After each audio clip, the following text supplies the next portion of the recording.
ეთერშია კურიერი 11 საათზე. ახალ ამბებს კურიერის გუნდთან ერთად მე კესო ქაფიანიძე გაგაცნობთ. ხმაური და დაპირისპირება მელიქიშვილის გამზირზე. კახაკალაძის შტაბთან აქციის მონაწილეებმა და ოპოზიციის აქტივისტებმა ქართული ოცნების მხარდამჭერეს სიტყვიერი შეურაცხყოფა მიაყენეს, რასაც ფიზიკური დაპირისპირება მოყვა. შინაგან საქმეთა სამინისტრომ გამოძიება სისხლის სამართლის კოდექსის 126 მუხლის პირველი პრიმა ნაწილით დაიწყო, რაც ჯგუფურად ჩადენილ ძალადობას გულისხმობს. მედიასთან განმარტება გააკეთა კახაკალაძის საარჩევნო შტაბის ხელმძღვანელმა ლევან მაჭავარიანის შეფასებით, მომხდარი ლიბერალური ფაშიზმია, ისი დაგმობისკენაც დიპლომატიურ კორპუსს მოუწოდა.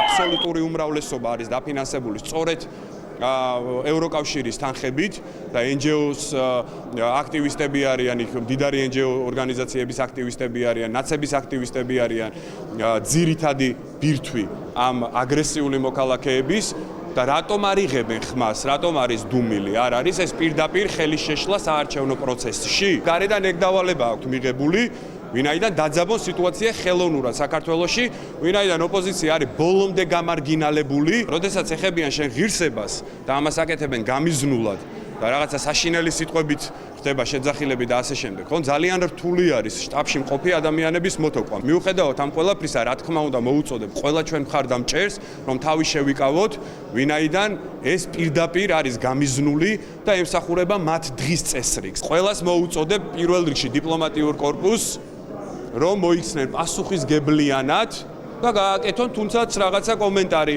დაგმონ ეს ლიბერალური ფაშიზმი. კახაკალაძის საარჩევნო შტაბთან მომხდარ ფაქტ სოციალურ ქსელში გამოეხმაურა პარლამენტის თავმჯდომარე. გერმანიის ელჩისგან მხარდაჭერილი ტიტუშკები დღეს უკვე მესამედ ფაშისტური შეძახილებით თავს დაესხნენ ქართული ოცნების თბილისის შტაბს. საარჩევნო კამპანიის დროს და უცხო ქვეყნის ელჩის მხრიდან ექსტრემიზმის მხარდაჭერა და ძალადობის არ დაგმობა ვენის კონვენციის დარღვევით. არჩევნებში უხეში ჩარევის მაგალითია. წერს შალვა პაპუაშვილი.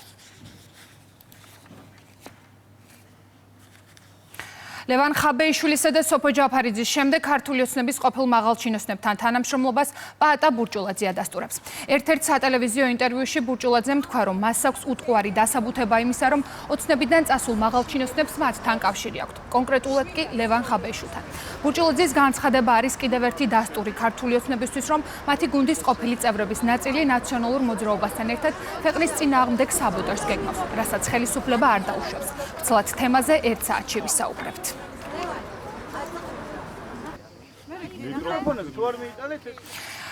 ვინ უჭერს მხარს ნაციონალურ მოძრაობას და მათ რევოლუციურ გეგმას? ოპოზიციაში დაპირისპირება გრძელდება.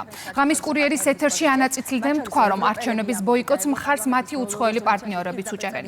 საპირისპირო განცხადებას აკეთებს ლელოს ერთ-ერთი ლიდერი ბადრი ჯაფარიძე, რომელიც ამბობს, რომ არჩევნებში მონაწილეობასთან დაკავშირებით უცხოელებისგან კრიტიკა არ მოусმენია. მართლ გუნდში კი ოპოზიციის რადიკალურ გეგმებზე საუბრობენ და ამბობენ, რომ დესტაბილიზაციას ნებისმიერ მცდელობას პასუხი სამართლებრივი გზით გაეცემა. ვრცლად თემაზე 1 საათში ვისაუბრებთ. თბილისის მერი ვაკის რაიონში ახლად რეაბილიტირებულ ქუჩებს ხსნის. გიორგი წერეთლის და ქაქუცა ჩოლოყაშვილის ქუჩებს სრული რეაბილიტაცია ჩაუტარდა. ჩვენ ამ წუთებში ღონისძიებას პირდაპირ ეთერში გთავაზობთ. ალბათონებო და ბატონებო, პატივცემულო სტუმრებო, დღეს ძალიან მნიშვნელოვანი დღეა, რადგან დავამთავრეთ ქალაქისთვის კიდევ ერთი მასშტაბური მნიშვნელოვანი ინფრასტრუქტურული პროექტი.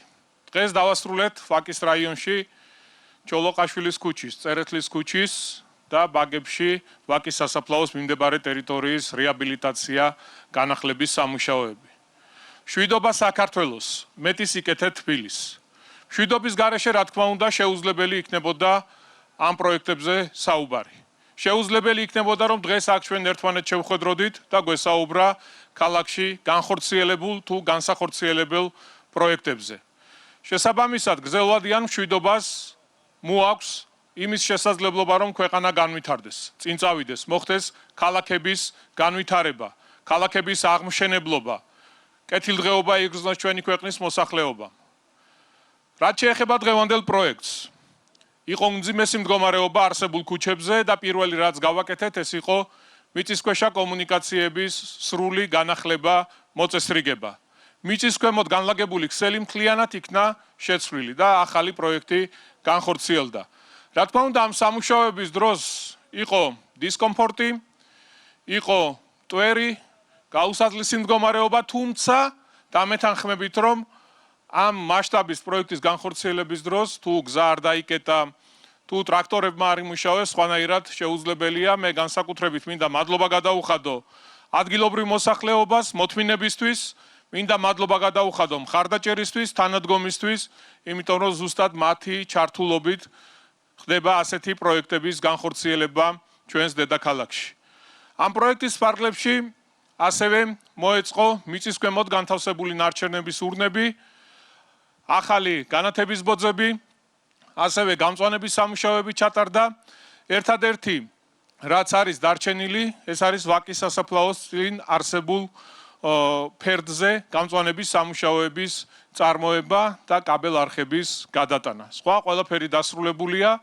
მოეწყო ახალი შუქნიშნების ქსელი, რომელიც ჭკვიანი შუქნიშნებით, ანუ ინტელექტით სარგებლობს და მუშაობს, რაც ძალიან მაგარი არის. ჩვენ პირველი პროექტი ხელოვნური ინტელექტით გამოყენება შუქნიშნების ქალაქის სხვადასხვა არეალებში განვახორციელეთ პროექტის სახით და ძალიან წარმატებით ფუნქციონირებს. ჩვენ ამაზე არ ვამთავრებთ, რა თქმა უნდა, ვაგრძელებთ ქალაქის განვითარებას, ქალაქის აღმშენებლობას, ბევრი ნიშნულოვანი ინფრასტრუქტურული პროექტები გვაქვს დაგეგმილი, იგივე რუსთაველის გამზირის რეაბილიტაცია, ვაჟა-ფშაველას მოწესრიგება და სხვა ბევრი სასიკეთო პროექტები. მე მინდა ვისარგებლო შემთხვევით, მადლობა გადაუხადო ყველა იმ კომპანიას, ვინც პროექტში იღებდა მონაწილეობას, მის თითოეულ თანამშრომელს, იმიტომ მართლაც საამაყოა, რომ ამ ადამიანების ჩართულობით, ამ ადამიანების ძალისხმევით კიდევ ერთი რეაბილიტირებული, ყველანაირად მოწესრიგებული ქუჩები შეემატა ჩვენს დედაქალაქს. მე მინდა ვისარგებლო შემთხვევით ასევე გადაუხადო მადლობა მუნიციპალიტეტის თითოეულ თანამშრომელს.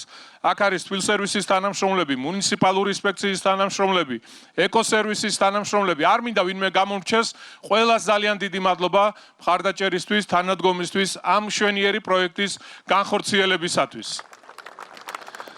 როგორც გითხარით, ჩვენ ვაგრძელებთ ქალაქის აღმშენებლობას, განვითარებას, გვაქვს საკმაოდ ამბიციური გეგმები დედაქალაქთან დაკავშირებით და მომდევნო დღეების განმავლობაში საზოგადოებას კიდევ უფრო დეტალურად ვეთქვით ყველაფერთან დაკავშირებით, თუ როგორია ჩვენი ხედვა თბილისთან დაკავშირებით, თუ როგორ წარმოგვიდგენია ჩვენი ულამაზესი დედაქალაქის კიდევ უფრო გამწვანება, კიდევ უფრო მოწესრიგება, მოწესრიგებული საზოგადოებრივი ტრანსპორტი, განახლებული ინფრასტრუქტურა, ერთადერთი პოლიტიკური ზალა ზუსტად ვართ ჩვენ, ქართული ოცნება, ვისაც ამ ყველაფრის რეალიზება შეუძლია.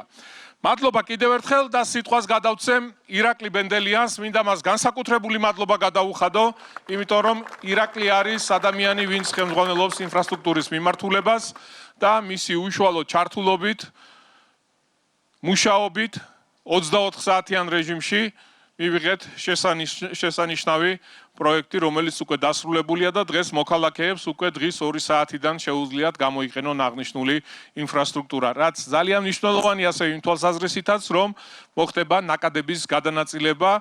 თქვენ იცით, რომ ჩვენ პროექტი, რომელიც დავამთავრეთ, ეს არის ახალი გვირაბი და საავტომობილე ხიდი, რომელიც ბაგებს და უნივერსიტეტის ქუჩას აკავშირებს, რა თქმა უნდა, დამატებით ეს ახალი პროექტი ჩოლოყაშვილი, წერეთელი და ბაგების რეაბილიტაცია მოგცემს იმის საშუალებას, რომ ნაკადების გადანაწილება განხორციელდეს. ახლა მინდა ვთხოვო ირაკლი ბენდელიანს და კიდევ ერთხელ მადლობას ვუხდი მას თითოეულ ჩვენს თანამშრომელს გაწეული საქმიანობისთვის. მოგესალმებით მეგობრებო, ნამდვილად გამორჩეული პროექტი დასრულდა დღეს დედაქალაქისთვის, კონკრეტულად ეხა ვაკის რაიონში ვიმყოფებით, როგორც მოგეხსენებათ. კაკუცა ჩოლოყაშვილის და წერეთლის ქუჩების სრული სარეაბილიტაციო სამუშაოები დავასრულეთ. დაახლოებით 13000 კვადრატულ მეტრზე მოხდა ახალი ასფალტის საფარის შეცვლა, განახლება, მოგეხსენებათ ასევე სრულად შეიცვალა მიწისქვეშა კომუნიკაციები, მიწისზე და საჰაერო კომუნიკაციების მიწისქვეშა ტანა მოხდა დაახლოებით 40-მდე ერთეული ახალი მიწისქვეშა ურნების განთავსება, ასევე ახალი გარეგანათების ბოძების მოწყობა, დაახლოებით 2000 კვადრატზე მოეწყო გამწვანებული სივრცე, როგორც ბატონმა კახიმ აღნიშნა, ახალი ჭკვიანი შუქნიშნებით აღიჭურვა მთლიანად ეს ობიექტი. მინდა ასევე ვისარგებლო შემთხვევით და მერიის თითოეულ თანამშრომელს, ასევე ყველა იმ კომპანიას, ვინც აქტიურად 24 საათიან რეჟიმში იყო ჩართული ამ პროცესში, ყველას დიდი მადლობა გადაუხადო. ასევე განსაკუთრებული მადლობა მინდა მოსახლეობას გადაუხადო, იმიტომ რომ ყოველთვის ესეთი ინფრასტრუქტურული სამუშაოების დროს ბუნებრივია არსებობს დიდი დისკომფორტი, მტვერი, ხმაური, ვინაიდან ყველა ობიექტზე და ამ ობიექტზე მით უმეტეს 24 საათიან რეჟიმში მიმდინარეობდა სამუშაოები და მადლობა მინდა მათ მოთმინებისთვის გადაუხადო. თუმცა იმდენად მაგარი პროექტი გამოვიდა, რომ ეს მოთმინება ნამდვილად ღირდა. მადლობა კიდევ ერთხელ. მადლობა მეგობრებო, წინ კიდევ ბევრი საინტერესო და მნიშვნელოვანი პროექტები გველოდება ჩვენი ლამაზი ქალაქისთვის. მადლობა კიდევ ერთხელ.